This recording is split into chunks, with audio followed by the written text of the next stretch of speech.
ما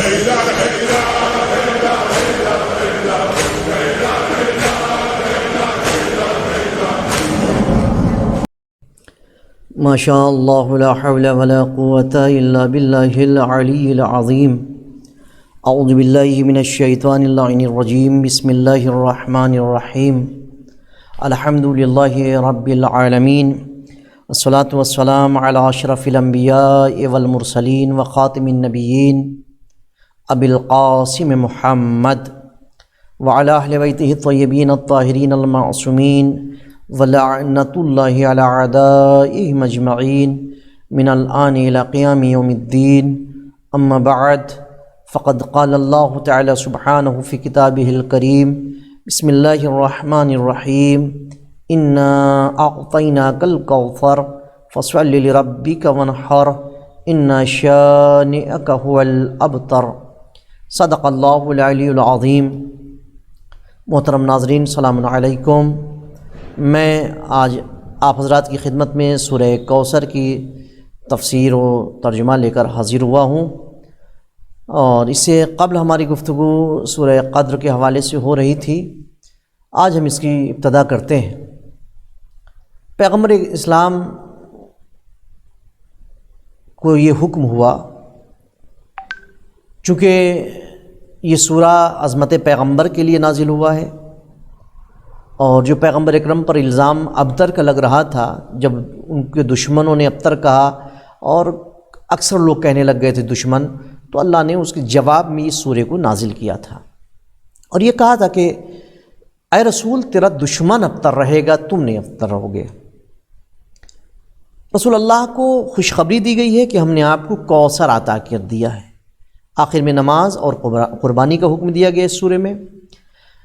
اس کی تلاوت کا جو ثواب ہے وہ آپ کی خدمت بابرکت میں عرض کر دوں کہ ثواب الاعمال میں ہے کہ امام جعفر صادق علیہ السلام نے فرمایا، جس شخص نے اپنی فریضہ اور نافلہ نمازوں میں اس سورے کو پڑھا تو اللہ قیامت کے دن اسے کوثر سے سیراب فرمائے گا۔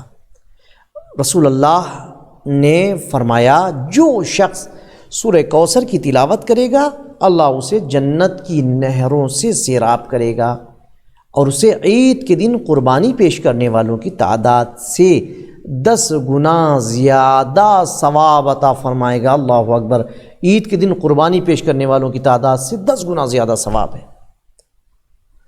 جو شخص شب جمعہ ہونے سے قبل اس سورے کی 100 مرتبہ تلاوت کرے گا، اسے پیغمبر اکرم کی حالت خواب میں زیارت نصیب ہوگی۔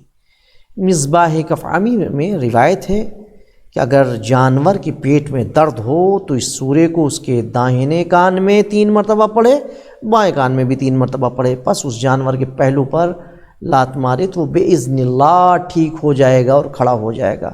سوچئے محترم ناظرین، جب جانور کو شفا ہو سکتی ہے تو کیا انسان کو شفا نہیں ہوگی؟ اگر انسان پڑھے یقیناً شفا ہوگی۔ آئیے اب اس کی تفسیر اور ترجمے کی طرف چلتے ہیں۔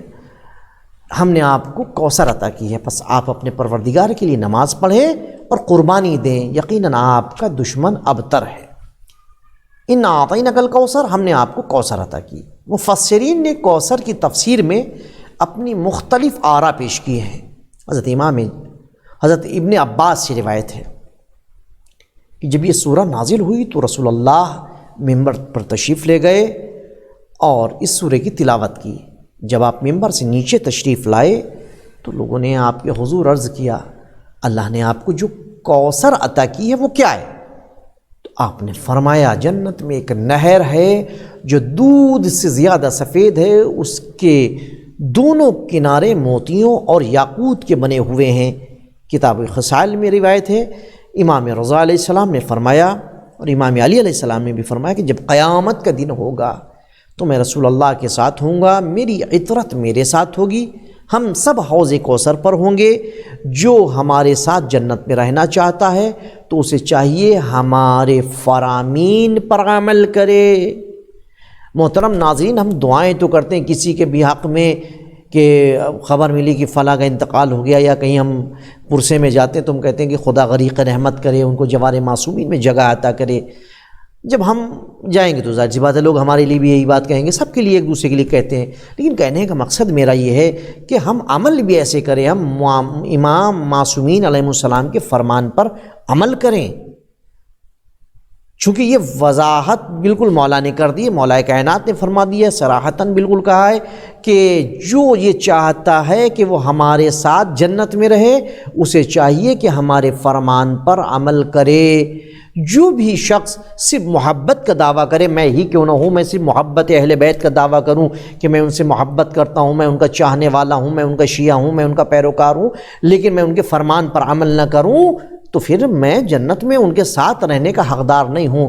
باقی کیا مقام ہوگا یہ خدا جان سکتا ہے اور اہل بیت اطہار جان سکتے ہیں، لیکن یہ عقل بھی کچھ کہتی ہے، اور اللہ نے عقل عطا کی ہر انسان کو، عقل انسان کی پہلی ہدی عقل ہے، لہٰذا ہمیں اس سے بھی کچھ سوچنا چاہیے کہ آخر یہ معصومین علیہ السلام نے اتنا عمل پہ زور دیا ہے تو کچھ تو ریزن، کچھ تو سبب ہوگا، ہمیں اس کی طرف متوجہ ہونے کی ضرورت ہے۔ انس سے مروی ہے کہ ایک دن رسول اللہ مسجد نبوی میں تشریف فرما تھے، صحابہ کرام آپ کے ارد گرد جمع تھے، اس دوران آپ کو اونگ آ گئی، آنکھ لگ گئی، جب آپ کی آنکھ کھلی تو آپ مسکرا دیے اور فرمایا ابھی میرے اوپر ایک سورہ نازل ہوا ہے، تو اس وقت آپ نے سورہ کوثر کی تلاوت فرمائی۔ آپ نے فرمایا کیا تمہیں معلوم ہے کہ کوثر کیا ہے؟ سب نے عرض کیا اللہ اور اس کے رسول بہتر جانتے ہیں۔ آپ نے فرمایا جنت میں نہر ہے جس کے کنارے پر آسمانی ستاروں کی تعداد میں پیالے رکھے ہوئے ہیں، اور میری امت کے لوگ وہاں میرے پاس وارد ہوں گے۔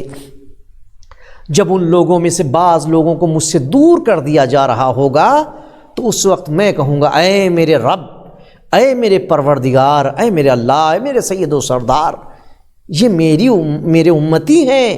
تو جواب ملے گا آپ کو معلوم نہیں کہ انہوں نے آپ کے بعد کیا کیا بدعات جاری رکھی ہیں۔ اب سے برہان میں روایت ہے، امیر المومنین امام علی علیہ السلام نے حضور سے سورہ کوثر کے بارے میں دریافت کیا، تو آپ نے فرمایا، یعنی پیغمبر نے فرمایا کوثر ایک جنت کی نہر ہے جو اللہ نے مجھے عطا فرمائی ہے۔ جب امام علی نے اس کی مزید وضاحت چاہی تو آپ نے فرمایا یہ نہر زیر عرش جاری ہے، اس کا پانی دودھ سے سفید تر ہے اور مٹھاس میں شہد سے زیادہ شیریں تر اور مکھن سے زیادہ ملائم ہے، اس میں زبرجد، یاقوت اور مرجان کے سنگریزے ہیں، اور اس کے کناروں کی گھاس زعفران ہوگی اور اس کی مٹی کستوری ہوگی۔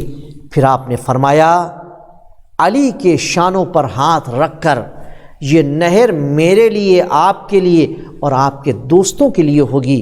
ایک اور روایت میں آیا ہے کہ اس کی گہرائی 70,000 فرسخ کے برابر ہے۔ اللہ اکبر۔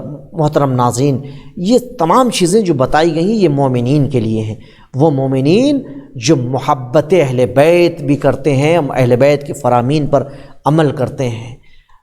ہم ایسے عمل کریں کہ جس سے اہل بیت اطہار راضی ہوں، ہم ایسے عمل کریں کہ جس سے خدا راضی ہو۔